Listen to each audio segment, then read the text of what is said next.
Great morning, my dear friends. दोस्तों lecture number 3 we are going to start with. We are doing chapter number 2, that is ethical, that is regulatory framework. Why there is a need for regulations? We have discussed in the last 2 lectures something about regulatory framework. Then we have discussed IFRS. Then I have told you something about the structure. बेटे आज के इस lecture number 3 में बेटे total 4 lectures हैं. आज second last lecture है. In lecture number 3, I want to tell you that what are the reasons of financial frauds, or what I mean by agency issues, or what are the issues in relation to company form of organization. आज हम deep में जाएंगे बेटे, deep sea में. मुझे मत रोकना आज, मैं बिल्कुल ऑस्ट्रेलिया की सी में नीचे जाऊंगा और डाइव करके चेक करूंगा कि कितनी मछलियां हैं, किस साइज की मछलियां हैं. बेटे आज मुझे रोकना मत, आप रजिस्टर ओपन कर ले बस. बेटे आप सभी you have to write down something. आज ज्यादा कुछ है नहीं, वैसे थोड़ा सा रजिस्टर ओपन करना है बेटे, और क्या. लेक्चर नंबर 3 चैप्टर नंबर 2 बेटे 2 घड़े बना दिए. One is regulatory framework, second is company ownership. और आज मैंने बड़ी प्यारी सी कोटेशन लिखी है, नेवर गिव अप. बेटे कभी जो रास्ता पकड़ा है उसको छोड़ना नहीं है. You have already started with ACA, you have cleared so many papers. F3 से डरना नहीं है नॉन कॉमर्स ने, साइंस स्टूडेंट्स ने. भूपेश आनंद है ना, आपको टेंशन लेते हो. एक एक कंसेप्ट को क्लियर कर दूंगा बेटे. ACCA लेवल 0 ग्राउंड 0 के मैंने 20 कंसेप्ट 25 से 30 लेक्चर्स अपलोड कर दिए फ्री ऑफ कॉस्ट, जो हम यूडेमी में सेल कर रहे हैं, बट मैंने यूट्यूब में अपलोड कर दिए, सो दैट जो नॉन कॉमर्स हैं, इवन जो कॉमर्स हैं जिनके लॉजिक्स क्लियर नहीं थे, science stream students, they should not feel neglected in financial accounting, in management accounting. तो बेटे फाइनेंशियल अकाउंटिंग और मैनेजमेंट अकाउंटिंग के लिए you should have a base. तो छोड़ना नहीं है, वही बात लिखी है, never give up, because great things take some time. बेटे जो अच्छी चीजें होती हैं उसमें टाइम लग ही जाता है, तो आप छोड़ना मत, हिम्मत नहीं हारनी, चले रहो चले रहो चले रहो. बेटे आज मैं एक बड़ी प्यारी सी इंपॉर्टेंट सी बात आपके साथ डिस्कस करने वाला हूं. कहते हैं अपनों से ना अपनी सी बात डिस्कस कर लेनी चाहिए. In chapter number 1, I have told you that there is a difference between proprietorship, partnership and a company form of organization. And I have told you कि generally जो लोग काम करते हैं पहले proprietorship से करते हैं, फिर they convert to partnership and then they convert to company. Now company is the best form of organization. कहते हैं कुछ भी इस दुनिया में बेस्ट नहीं है बेटे, everything has some issues. आपको क्या लगता है ACCA में कुछ इश्यूज नहीं होंगे?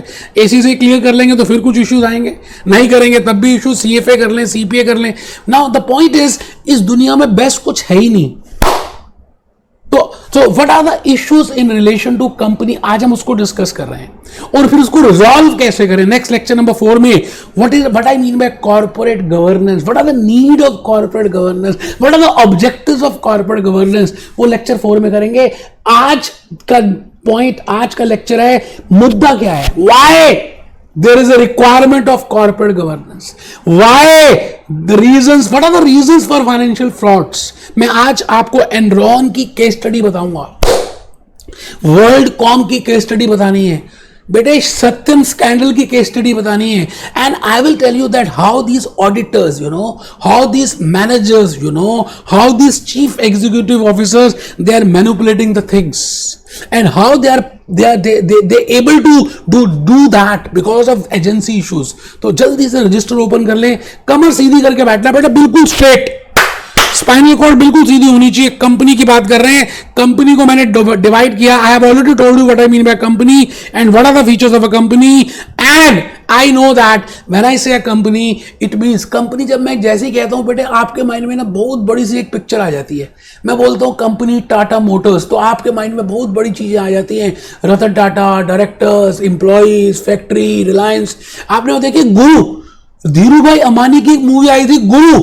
अब जैसे हम रिलायंस इंडस्ट्रीज की बात करते हैं तो आपके माइंड में एक बड़ी सी बिग पिक्चर सी आती है कि ओनर्स भी हैं, मुकेश अंबानी है, नीता अंबानी है, उनके बच्चे हैं, अनिल अंबानी हैं, कोकिला बेन उनकी माँ है, अदर डायरेक्टर्स हैं, फिर डायरेक्टर्स आ रहे हैं, फिर उसके बाद इंप्लॉइज आ रहे हैं. और बेटे गुरु में कितने सारे शेयर होल्डर्स आए थे, एनुअल जनरल मीटिंग है. तो आप एक बिग फॉर्म में कंपनी को सोचते हैं, अच्छी बात है, मैं तो ये कहता हूं अच्छी बात है, you have to think like this only.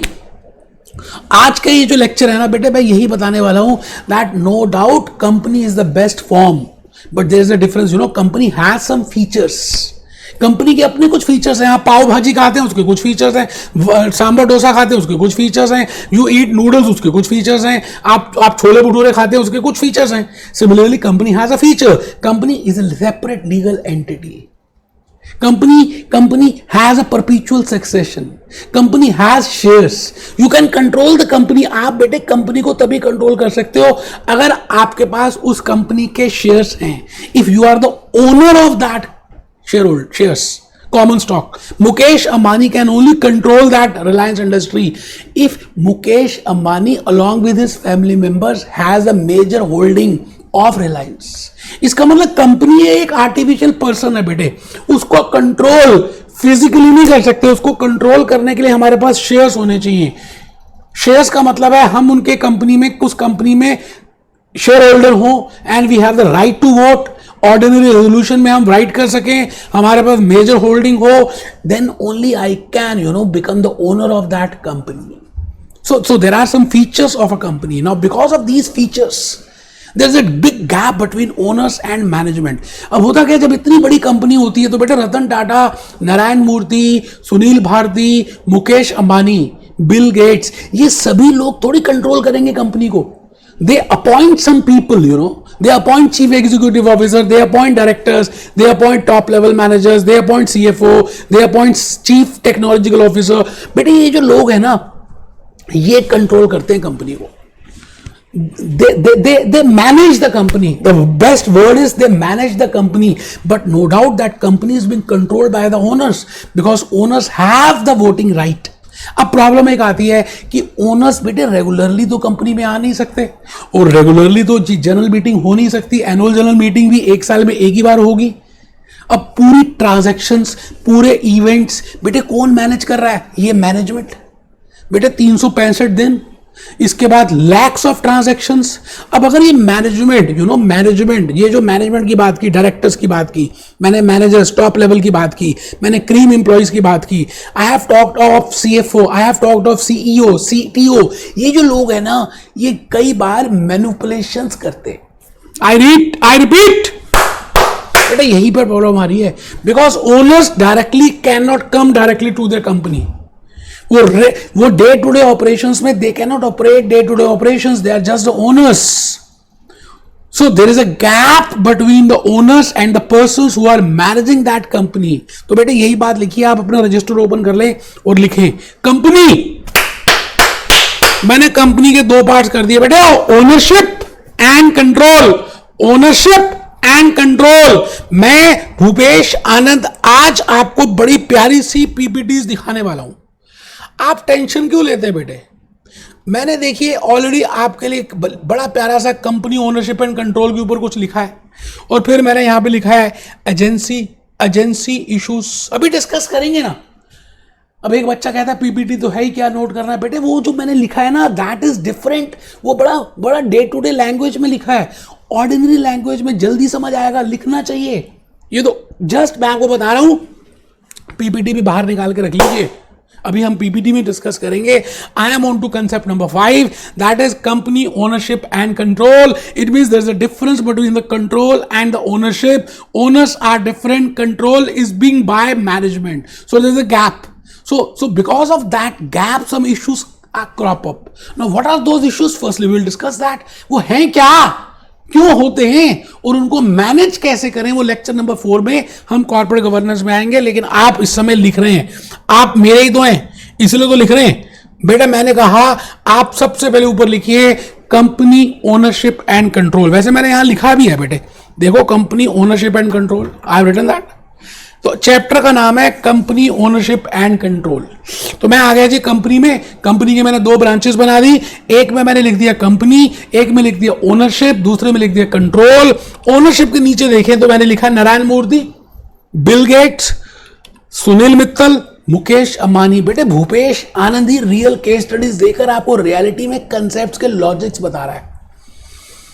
Open challenge है, आप किसी भी यूट्यूब के वीडियो को देख लीजिए जो इस टॉपिक के लिए रिलेटेड हो, एसी से रिलेटेड हो, बस पक पक पक पक बकवास कर रहे हैं और कुछ नहीं। बेटे भूपेश आनंद रिलेट कर रहा है थिंग्स को। देखिए जी, मैंने क्या लिखा, control by directors, by CEO, CFO, CTO, top level managers. Now there is a issue, you know, because one person is this and second person is this. ये दोनों अलग अलग है, इन दोनों की विचारधाराएं अलग है, इन दोनों के थॉट प्रोसेस अलग है, इन दोनों की सोचने की बात अलग है, इन दोनों के गोल्स अलग अलग हैं, इन दोनों के ऑब्जेक्टिव्स अलग अलग हैं। अब पॉइंट ये आता है because both the parties are different and they have different thoughts. एक फैमिली है, उस फैमिली में अलग अलग मेंबर्स हैं, सभी के अपने अपने थॉट्स होते हैं, अपने अपने विचार होते हैं, and they work accordingly. Similarly, if a company, you know, a company, it is being owned by a different party and it is being controlled by a different party, there has to be a difference in thoughts, in opinions. And because of those thoughts, those opinions, there may be possible, और इतिहास गवाह इस बात का, बेटे history कहती है कि मैनिपुलेशंस हो सकते हैं, ट्रांजैक्शंस में प्रॉब्लम हो सकती हैं। आपने परचेज किया हो $1,00,000 का, आप शो कर रहे हैं आपने $10,00,000 का परचेज किया है। बेटे ऐसा हुआ है इतिहास में, हिस्ट्री में, भी case studies, I will show the case studies. अब आगे देखिए इसके नीचे क्या हुआ। Because of this I have written some features, you know, features of a company, just to give you a brief idea. एक फाउंडेशन बनाने के लिए मैंने आपको कहा, बेटे no doubt in chapter number 1 I have given you the features of a company, but still थोड़ा सा रिपीट किया मैंने। Company is a corporate legal entity, company has a separate legal entity, company is a perpetual succession, company has a has a base of shares, company is being controlled by shares, the shares of a company are being transferable। ये सब कुछ आपको एक सुनना है, बस मजे लेने हैं जिंदगी के। अभी मैं गूगल क्रोम में जाऊंगा और गाना दिखाऊंगा बेटे, आप देखिए जी। कंपनीज एक्ट मैंने कहा है इन इंडिया, हमारा एक कंपनीज एक्ट है 2013, पहले 1956 में बना था, फिर 2013 में चेंज हो गया। But in UK we have a separate company law which regulate that company. वो ये कहता है कि अगर आप कंपनी बनाना चाहते हैं तो it is registered under this, it has to be registered, these are the features, these are the shares। तो बेटे 2006 में यूके में बना और 2013 में नया एक्ट बना इंडिया में। ऐसे ही आइडिया के लिए बताया है, ठीक है जी। सेपरेट लीगल एंटिटी मैंने बताई दी है बेटे, वो आर्टिफिशियल पर्सन है। Persons can be of two types, एक तो नेचुरल होते हैं, जैसे मैं हूं नेचुरल, आप है नेचुरल, बट एक आर्टिफिशियल पर्सन्स भी होते हैं। जैसे आजकल रोबोट्स आ गए हैं, तो robots are not natural persons, they are artificial person. Similarly a company is not a natural, that is a artificial person. Now that person can be controlled, जैसे रजनीकांत उस मूवी में कंट्रोल करता था ना रोबोट को, ऐसे ही एक कंपनी को आप कंट्रोल उसके शेयर से कर सकते हो। अगर आपके पास ज्यादा शेयर्स हैं तो आप उसको कंट्रोल कर सकते हो। जैसे कठपुतली होती है, अब आप धागा हिलाओगे तो वो पुतली हिलेगी।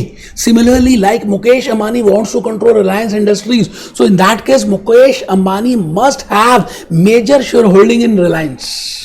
तो यहां पे मैंने लिखा है separate legal entity, artificial ownership is by holding of shares. बेटे अगर आपके पास शेयर्स है तभी आप उसकी ओनरशिप होल्ड कर सकते हो। जनरली लिखा है 51% होनी चाहिए, बट स्टिल लेस देन भी हो, but if you are a majority shareholder then you can control that company, you are the owner of that company, I should say। now the point is shareholders, but Reliance Industries में अगर आपने गुरु movie देखी हो तो गुरु movie में अगर आपने देखा हो शेयर होल्डर्स कितने सारे खड़े थे उस स्टेडियम में। now shareholders can be of different types, individual, mango people, आम आदमी, आप और मेरे जैसा, या कुछ ऑर्गेनाइजेशंस भी शेयर होल्डर्स हो सकते हैं, provident fund, trust, investment bankers, private equity firms. तो बेटे होलसेल क्लाइंट्स भी होते हैं और रिटेलर्स भी होते हैं, but they don't have time to manage that company. they have just they are the owners of that company, but they don't have the control। बेटे काम करने के लिए नहीं वो उन्होंने शेयर्स लिए। अब सवाल आता है कि रोजमर्रा की जिंदगी की चीजें, day to day operations of that company is being performed by some other persons and those are named as managers, management, CEO, top level management। Actually में वो इस कंपनी का शो मैनेज करते हैं।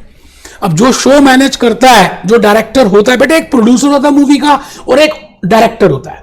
अब आप ये बताइए, प्रोड्यूसर तो पैसे लगाता है, बट डायरेक्टर हीरो हीरोइन को बताता है तुझे ऐसा करना है, तुझे ऐसा करना है। मेन से किसका होता है, मेन नाम किसका होता है बेटे, डायरेक्टर का।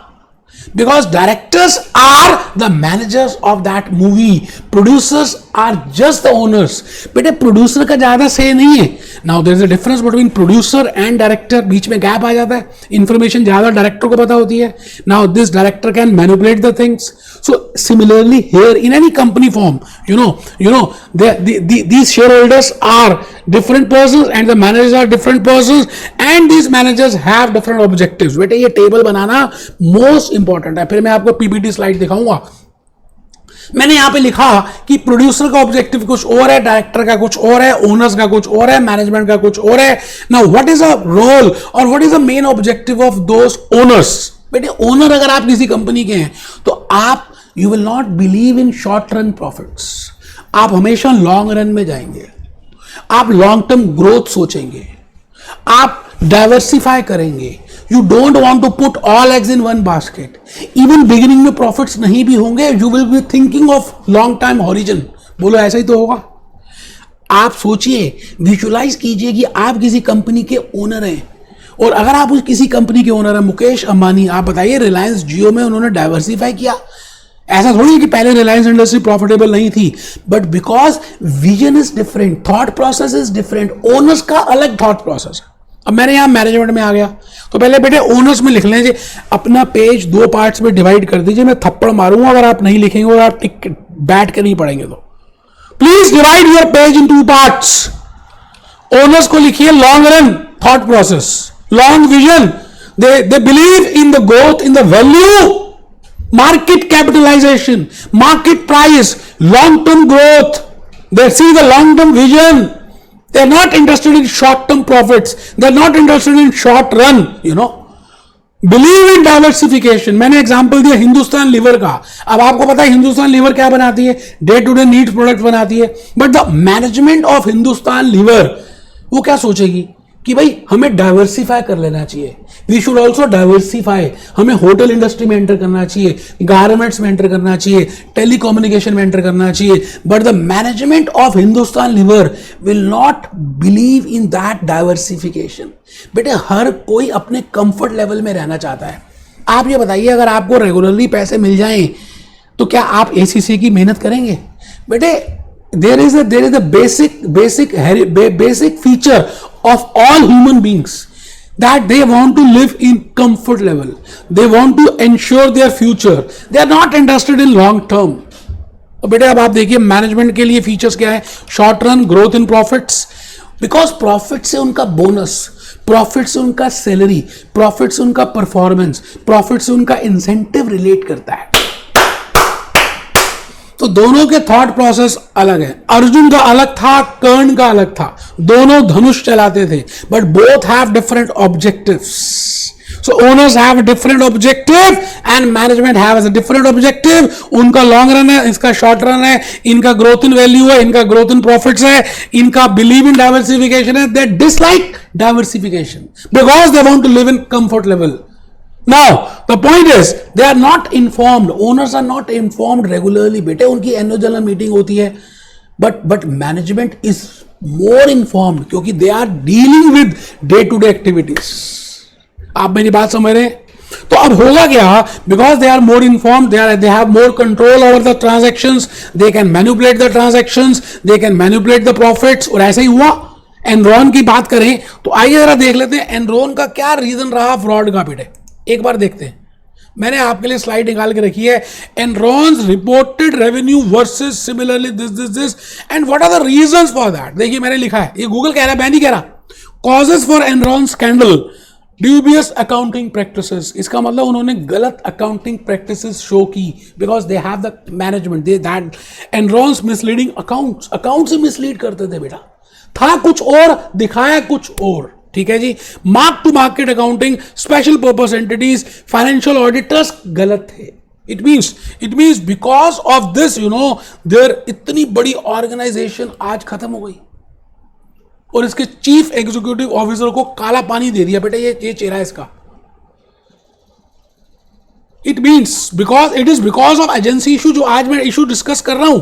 अब आप देखिए, मैंने आपके सामने वर्ल्डकॉम स्कैंडल एक कंपनी ओपन की, इसमें भी स्कैंडल हुआ, फाइनेंशियल स्कैंडल हुआ, due to finance, due to accounts, they are showing wrong accounts, wrong fishy entries, fishy transactions.